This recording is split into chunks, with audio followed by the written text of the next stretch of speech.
Okay, we're live. Kamusta po? Sa mga followers ko, gusto ko lang kayo batiin ngayong araw na to, October 3. Kung mapapansin nyo, medyo gumaganda na po yung pakiramdam natin. Salamat po sa prayers nyo. Bigay tayo ng health update. At kung bago ka lang dito sa ating YouTube channel, pwede po bang mahingi ang inyong subscribe at huwag kakalimutan, pindutin ang notification bell para ma-notify ka pag meron tayo mga ganitong uploads. Salamat kabayan! Bukod lang sa walang buhok, pero kung titingnan niya, parang naging normal na yung kulay ko. Kahapon galing lang ako sa check-up sa doktor ko dito, yung Singapore doctor, si Dr. Ang Peng Tiam. Nagulat siya na normal na yung test ko lahat eh. Yung kidneys ko, normal na. Liver ko, normal na. Wala nang paninilaw, wala na lahat. Wala na natitirang problema. Tapos sabi nga niya, maybe in 1 week, uulitin na yung PET scan buong katawan para makita kung lumiit, gaano kaliit, o ano nangyari dun sa bukol para malaman natin. Pero kung makikita nyo, gumanda na yung kulay natin. Gumanda na yung kulay natin. May hingal pa rin tayo, syempre. Kasi nung una, nag-umpisa naman tayo ng manas na manas eh. Diba? Pero ngayon, I'm feeling better. Kagabi, nakatulog ako for the first time, mga 8 hours of sleep. So, yun na pinakamaganda. Tsaka ngayon, kaya ko na kumain ng marami. Kaya ko na kumain ng ampalaya, kangkong, pero kailangan ko karne. Ang turo pala, pag cancer patients pala, hindi nyo dapat dinadiet. Mali palang gawa natin. Pag may cancer na, bigay mo na lahat ng taba na gusto niya. Taba, baboy, lechon, kahit ano, basta kumain lang siya ng kumain. Kasi may kalaban na siyang bukol eh. May cancer na siyang kalaban eh. So, dapat po ganoon. So, basically, salamat po. Salamat sa mga prayers nyo. Mukhang very, very effective. Tingnan natin kung magtutuloy. So, yan ang unang miracle na hihingi natin na sana hindi lang naman ako ang gagaling. Gusto ko lahat tayo sabay-sabay.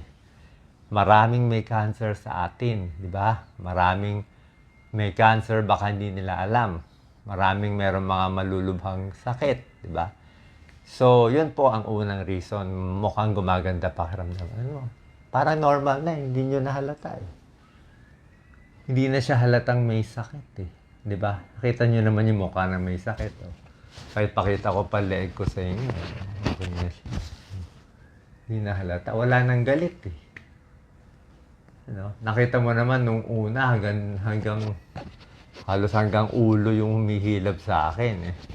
Tsaka dati hindi ka talaga makakain. Ngayon malakas na. So, iba talaga, mukhang miracle kasi sobra hirap daw kalaban tong sarcoma. Sarcoma daw mahirap talaga. So, that's one. And second, baka magulat kayo, in-inform ko naman kayo, magpa-file po kami ni Doc Lisa for Senator May 2025 para paggaling natin. Ang tapos ng treatment ko kasi November. So by December, dapat nasa Pilipinas na ako. By December, first week, second week, bago mag-Christmas sa Pilipinas na tayo. Tuloy-tuloy na tayo sa Pilipinas.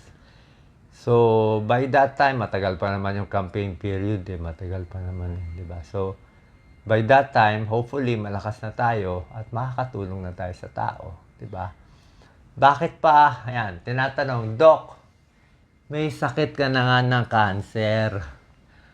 Bakit ka pa kailangan tumakbo at tumulong sa tao na yan ang gusto mo? Hindi ba pwedeng mag-abroad ka na lang? Number one, magsaya-saya ka na lang. Sasabihin nila, pag ako may cancer, mag-abroad na lang ako. O mag-e-enjoy na lang ako ng buhay. Sasamahan ko na lang yung asawa, anak ko. Pwede naman yun. Kung yun po ang gusto ninyo. Okay? Para sa inyo, kung yun ang gusto nyo, ganun na lang, enjoy na lang. Tama naman yun. Wala naman nagpipigil sa inyo eh. Diba? Kaya huwag nyo ako pipigilin. Huwag nyo ako pipigilin. Iba kasi ang gusto ko. Kung maiksi, mahaba, Kung bibigyan ako ng Diyos ng 1 buwan, 1 taon, malay mo, 10 taon, malay mo, bigyan pa ako ni God ng 20 years. 'Di ba? Baka pag naayos to, actually, ang dami naayos sa akin, ha. Kahit yung mga ibang sakit ko, yung mga varicose ko, nawala eh.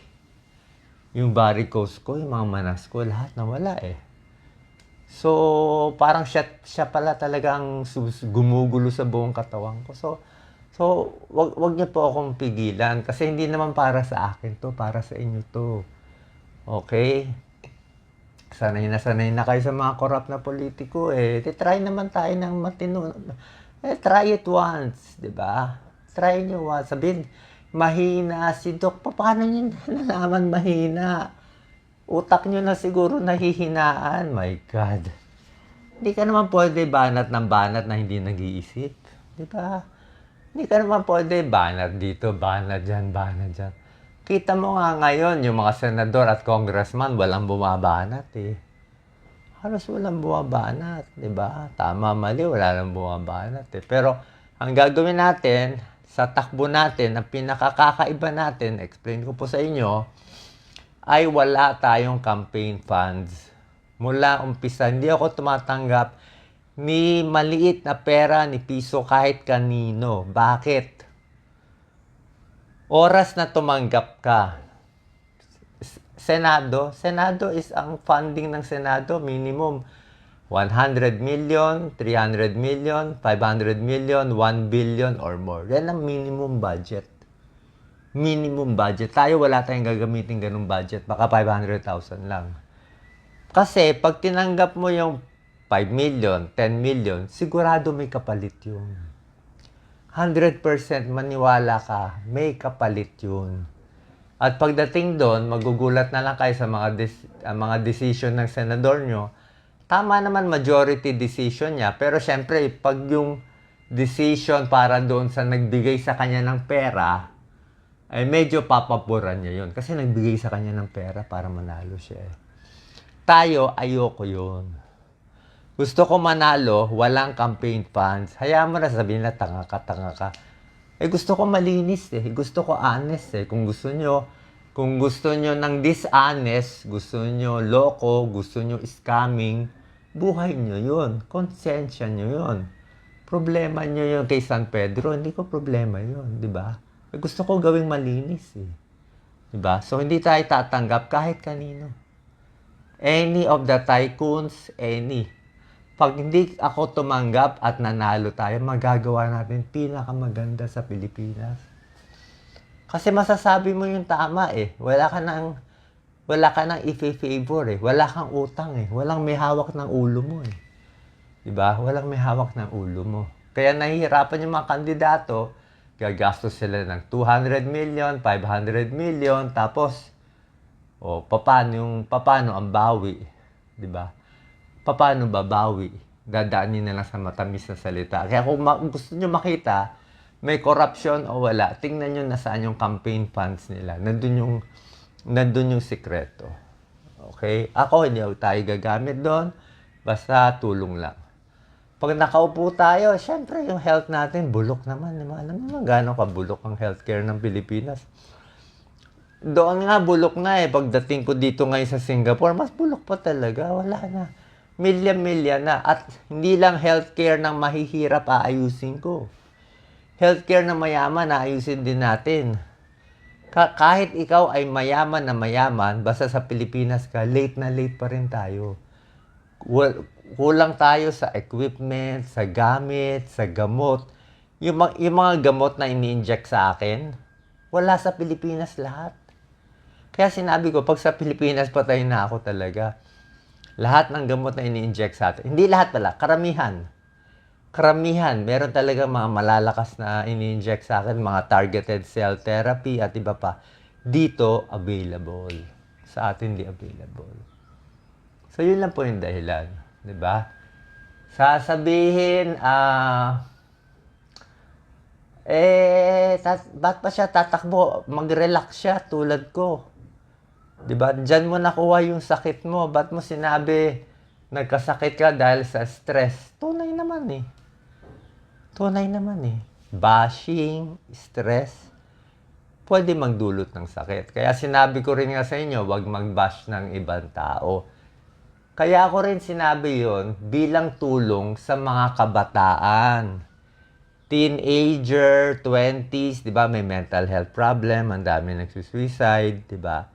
Stress sila. Kaya sinasabi ko, ang stress hindi lang nagkakos ng mental health problem, pwede mag-cause ng cancer at ibang sakit. Para nga matulungan sila, ma-highlight nga yung issue ng bashing in social media at nasasaktan yung kabataan natin. Tulong ko nga yun sa inyo eh. Kaya ko nga sinabi, para makita ng ibang tao. Okay? That's my second level, deeper level reason for saying that. Pero, tunay din naman yun. Okay? So, yun lang po. Konting updates lang. Maraming salamat po. Salamat sa lahat ng prayers. Hindi pa tayo 100%. Diba? Second chemo pa lang ako. Pero nakikita nyo, medyo umaano. Timbang ko na lang mababa. I'm only 145 pounds eh. Kailangan ko daw mag-muscle talaga. Lahat daw ng karne, baboy, ano man meat. Basta any meat. Kailangan na pampalakas. Thank you, thank you. Salamat po, salamat po. Basta ako talaga 100% hindi corrupt. Pagdating doon, makikita nyo nila. Kung gusto nyo ngayon ako magtatak-tak, magdadakdak, hindi ko gagawin. Kahit tingnan nyo yung mga senador, meron bang tumitira ngayon? Takot naman sila lahat Quiet din sila lahat eh. Titira lang yan pag malapit na yung election, di ba? Oo. Bakit ako magpapauto? Pag tumira ka ngayon, di patay ka na ngayon. Maganda hindi nila alam yung iniisip mo. Di ba? Maganda hindi nila alam yung iniisip mo. Pero kayo, alam nyo naman iniisip ko. Alam nyo naman iniisip ko eh. Iniisip ko nga kayo eh. Ganun nga kasimple. Kaya sabi ko nga, nung malala ako, bago ako mamatay, sasabihin ko, ngayon mukhang hindi ako mamamatay.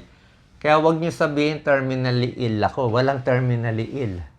Ang cancer ngayon, nagagamot. Isa pa pala, ang dami ko nakakausap dito ng mga nurse sa Singapore. Pare-pareho sinasabi ng mga Filipino nurses sa Singapore sa akin. Sabi niya, Doc, pag sa Pilipinas, very hard ang kaso mo. Parang very hard case ka. Pagdating mo sa Singapore, easy case ka lang. Yung super hirap sa atin, pagdating dito, kaya natin ayusin yan. Diba? So, ibig sabihin, ganun sila ka high-end. Pag sa atin, give up na, wala namang gawa. Dito, kaya paggawa ng paraan. Oh, I'm not bashing anyone kasi yun talaga reality eh. We have to accept. Dapat tanggapin natin, may problema sa health system natin, may problema na yung nurses natin, 2 taon lang nananatili sa Pilipinas, walang sweldo, walang gamit. Alam niyo naman ang source niyan eh. Siyempre, ninakaw na ng politiko, 30-40%. Yun na naman, it's still corruption on and off. Kasi you keep on voting corrupt politician. Paano gagawin natin? Di ba? Ako na nga, nagpapakamatay na nga para sa inyo. Ayaw nyo pa rin. Di wala akong magagawa. Kung ayaw nyo, di-relax lang ulit ako. Diba? Not my choice. It's your choice. Salamat po. God bless po. Ingat po palagi. Sana laging malakas. Okay? May good days, may bad days. Pero parami ng parami dapat ang good days natin. Salamat po.